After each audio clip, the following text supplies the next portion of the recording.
اقرار الحسن نے جس انداز میں حق خطیب اور شف کی جعلی ولایت اور خلافت کو بے نقاب کیا ہے، اس سے نہ صرف عوام میں یہ شعور اجاگر ہوا ہے کہ آنکھیں بند کر کے ہر کسی پہ یقین نہیں کر لینا چاہیے اندھا دھند، بلکہ اس کے ساتھ ساتھ لوگوں کو یہ بھی سمجھ آئی ہے کہ حقیقی روحانیت اصل میں کتنی شفاف ہے اور اس میں ان شعبدہ بازوں کی بالکل بھی کوئی جگہ نہیں ہے۔ اپنی ریسنٹ ویڈیوز میں اقرار الحسن نے حق خطیب کے حوالے سے کچھ مزید انکشافات کیے ہیں اور انہیں کچھ مزید چیلنجز دی ہیں، جن کی تفصیل اس ویڈیو میں دیکھیں گے۔ پہلے یہ میک شور کر لیں کہ چینل کو آپ نے سبسکرائب کر لیا تاکہ آپ کو آنے والی ویڈیوز مل سکے۔ خطیب نے سادہ لو عوام کو اپنے پیچھے لگانے کے لیے بہت سے ہتھ کنڈوں کا استعمال کیا ہے، جس میں جعلی مریضوں کی صحت یابی سے لے کے جادو کا توڑ کرنے والی، خاص طور پہ ایسی ویڈیوز جس میں لوگوں کے جسم سے، ان کے منہ سے، آنکھوں سے مختلف چیزیں نکال کے یہ دکھایا جا رہا ہے کہ یہ جی ان پہ کسی نے جادو کر دیا تھا اور اب اس کا توڑ کیا جا رہا ہے۔ ان ویڈیوز نے خاص توجہ لوگوں کی حاصل کی سوشل میڈیا پہ، جہاں سے یہ بندہ بہت زیادہ پاپولر ہوا۔ اس کے ساتھ ساتھ یہ بندہ اسلام کی تبلیغ کو بھی اپنی مارکیٹنگ کے لیے استعمال کرتا ہے۔ اقرار الحسن نے اپنی ایک ریسنٹ ویڈیو میں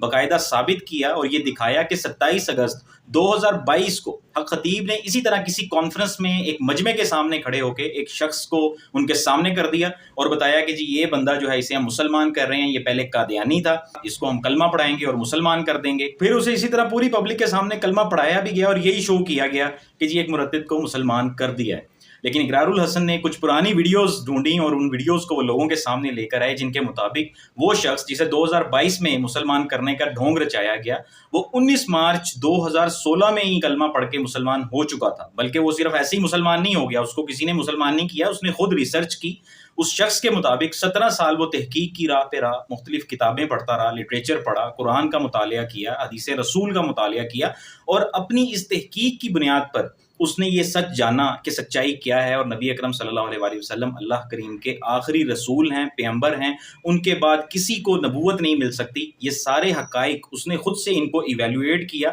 سمجھا، پڑھا، اس کے بعد وہ اس نتیجے پر پہنچا کہ سچ کیا ہے، اور اس نے خود اسلام قبول کیا۔ لیکن حق خطیب کا ڈرامہ آپ چیک کریں کہ 2016 میں مسلمان ہونے والے ایک شخص کو اس نے 2022 میں، یعنی کہ 8 سال کی اس کی مسلمانیت کے اوپر بھی ایک تو سوالیہ نشان لگا دیا اپنی مارکیٹنگ کے لیے، اور اس کے ساتھ ساتھ عقیدہ ختم نبوت کو خود کو لوگوں میں پاپولر کرنے کے لیے اپنا جو ایک امیج، ایک امپریشن اس نے پبلک میں مینیج کیا ہوا ہے، اس امیج کے لیے اس نے کتنا بڑا جھوٹ اتنے بڑے مجمع میں گھڑا اور لوگوں کو یہ دکھایا کہ میں تبلیغ کر کے کسی کو مسلمان کر رہا ہوں۔ اس کے بعد عید الاضحیٰ پہ عوام کو محظوظ کرنے کے لیے ایک بڑا دلچسپ چیلنج دوبارہ سے حق خطیب کے آگے رکھا جا چکا ہے، اور یہ چیلنج، اس کی نوعیت ایسی ہے کہ یقیناً حق خطیب کے کارندے اس چیلنج کو دیکھنے کے بعد ہیئر ٹرانسپلانٹ کرنے والے لوگوں کی تفصیل اکٹھی کر رہے ہوں گے۔ جی ہاں، اقرار الحسن نے حق خطیب کو یہ چیلنج کیا ہے کہ اگر وہ واقعی سچا ہے، اس کی کرامات سچی ہیں، تو ذرا اپنا گنجا پن دور کر کے دکھائے، اپنی ان کرامات کے ذریعے سے اپنے سر پہ بال اگا کر دکھائے۔